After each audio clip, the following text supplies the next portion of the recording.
You're good. Like, I'm good. Yeah. Them wheel wells. You're good to go, dude. Walking up in here. Oh yeah. I'd sleep the other way though, but like, bro, look, I could go all the way up. That's heat. I think you have the camp, the tent shit. Yep. That shit is literally the exact length. Yeah, it's really not bad either. Like Not it's. at all. And you're not gonna. You always sleep with your knees bent a little. Yeah, exactly. So That's you're probably gonna like save that. some space. Yeah. Dude, this is Dope. Yes. Not Getting bad. ready for this expedition, man. Cutting up this mattress topper. Make our stay in Chateau Land Cruiser a little more comfortable. Why was Will just napping in his vehicle? Well, that was a test nap.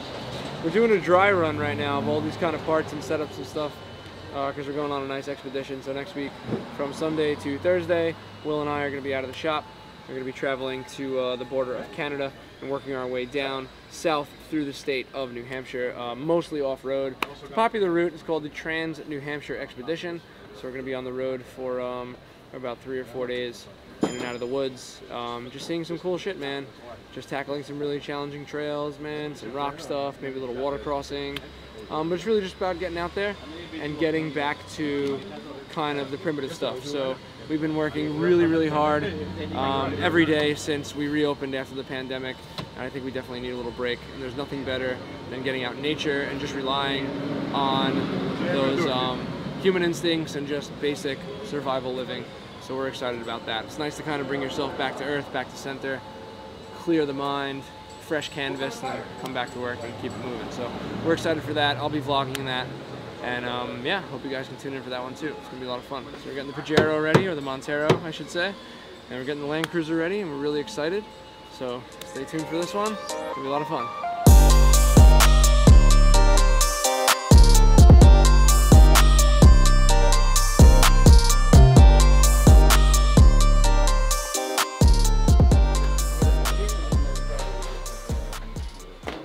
How's that soft top coming? So we can build a whole entire truck in 2 days with the soft top. Takes like 2 fucking days. It's the worst. No, it would have done already. No, it's tough. It's tough. So these soft tops. Yeah. So the installation of these is very difficult sometimes. The framing, the way it articulates. Sometimes those parts are difficult to get in. But also additionally, just the tightness of it, since they're so new, it's very, very taut. So just to get those things to wrap around where you need them and zippers to line up sometimes takes a lot of elbow grease, a lot of work.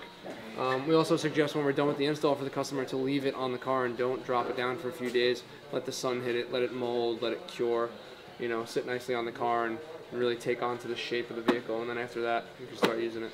But one of the most pain in the butt installs, but you know, it's definitely something very integral to the Jeep game. Soft top is the way to go for those summers or even the fall. Drop the top, chill out, do some camping. This is dope. See these planks? Those are these.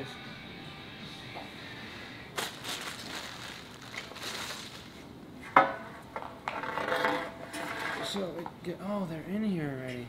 Oh. So what we're doing here is assembling a Rhino rack platform. This is going to be for the Montero. It's going to lay on the roof for me to carry a bunch of great cargo on my expedition next week.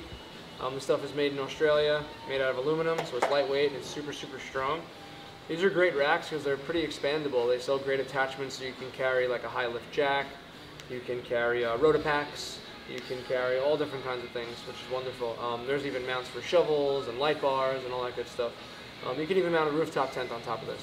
So it's a pretty versatile platform, and right now at the beginning of the build with this truck, I don't really know where I'm going so much with it in the end, right? Like what's the plan? But this rack can kind of pretty much always work with whatever route I'm going. And by not knowing where I'm going with it, I mean the full build process. Is it going to be a camper where I'll be able to do a sleeping setup inside? Am I going to do the rooftop tent setup? So, you know.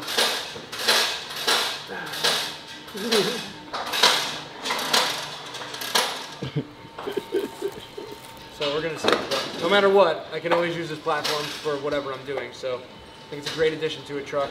Very popular in the overland scene. We did one for Dimitri on his Wrangler recently on his 2-door, so it worked out really well. So it's going to be right. And they come in all these great sizes. Like, I mean, there must be maybe 20 options, right, for different widths and lengths. I went with a length that's going to allow me to still create a cargo area, but still have the sunroof exposed so I can open it and still enjoy the breeze, you know, so it won't cover that. But there are some guys who run, you know, a full rack that actually does come all the way to the front of the vehicle and does cover the sunroof, so whatever suits your fancy, you know. Let me know when we're sexual. Oh, we're sexual. We're sexual right now? Mm-hmm. Okay, cool. Guys, just wanted to share with you this beautiful 550 F10 owned by a client named Jose. Shout out Jose, beautiful car. We appreciate your business. So we're doing some really, really cool driving lights on this. Not really traditional, but definitely cool. Custom style, right? So we're actually placing some PIAA rally lights and driving lights right here in the kidney grills. So we're going to have 2 white PIAA LEDs for driving and then 2 yellow for fog. The switch panel is going to be mounted right in like a little drop-down storage compartment that's in the dashboard, and we actually have custom switches. So this is pretty cool. So when the car is kind of parked up and you have the grills back in, it's going to be kind of like sleeper style, right? It won't be so obvious, but at night when you need that extra light, you got it, which is really cool. So I know he does some great road trips. His Instagram name is Dads550, so this sedan actually is a daily driver. He's got the family in it and everything, so I'm sure when he does his trips upstate or maybe snowboarding and stuff, he's got some extra light when he's up on the mountain. So it's a pretty cool modification. We've done this once before to an F90 M5 for our buddy Noah, but first time doing it on the F10, so pretty cool. And from what I know, I've never seen any other shop where people really do this. There's some great support beams that go right behind this grill factory OEM, so we're just making custom brackets off that support beam to hold these lights. Our client's a really big fan of Batman, DC Comics, so these are going to be the switches that will control those lights. So you have night light and you have bat signal. Bat signal is going to be for the yellow, night light is going to be for the 2 whites, and you see we did night with the KN. Pretty cool, right? This is the compartment that goes on the left. So normally this will be on the dashboard. It's like a little storage tray. No, it's like, whoa, the So this compartment right here, we're actually, Anand's going to make a great panel on there. We're going to be mounting the switches right here. So you can just drop the panel, flick them on, and you're good to go. Close it up. It'll look pretty factory. Nice, something like that. Yeah, the catch is in the center. So we're going to try to move it off left and right. See what we can do. So you don't have to go like right deep inside the... Exactly. Looks really good, dude. Yeah, Nana. Thank you, Bobby. Thank you, dude. You kidding me?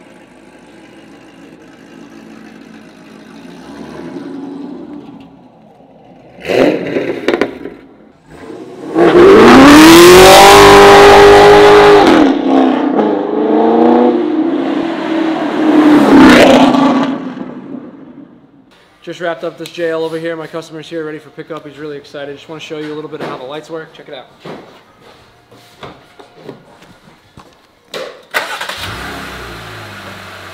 Alright, these are our Quake DRLs. See them right on the fender? Check out that sequential turn signal. Pretty sweet.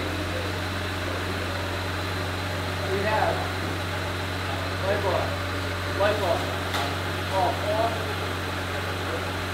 Radiance lights? Hold those.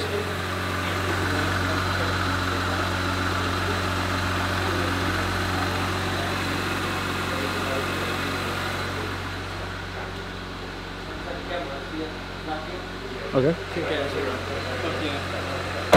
this thing is looking great. Super excited to give it to him. Love the JL. It takes great to the modifications. A lot nicer to work on, I think, than the JK, just a little bit. But check it out. Last but not least, we just added these fender liners because when you do the Quake flares, this is actually adapting the original fender, so you can't use the original fender liners. So we got some Rugged Ridge liners in here to cover everything up, polish it off just right, and send it out to the customer.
All right, guys, wraps up another day here at the shop. It's getting late. We're closing up, and we're just finishing a couple of little doodads on this Montero. We appreciate you guys watching. If you haven't subscribed to the channel, please subscribe now. Turn on those notifications. Share this video with your buddies. We appreciate you watching. We'll see you on the next one. Peace.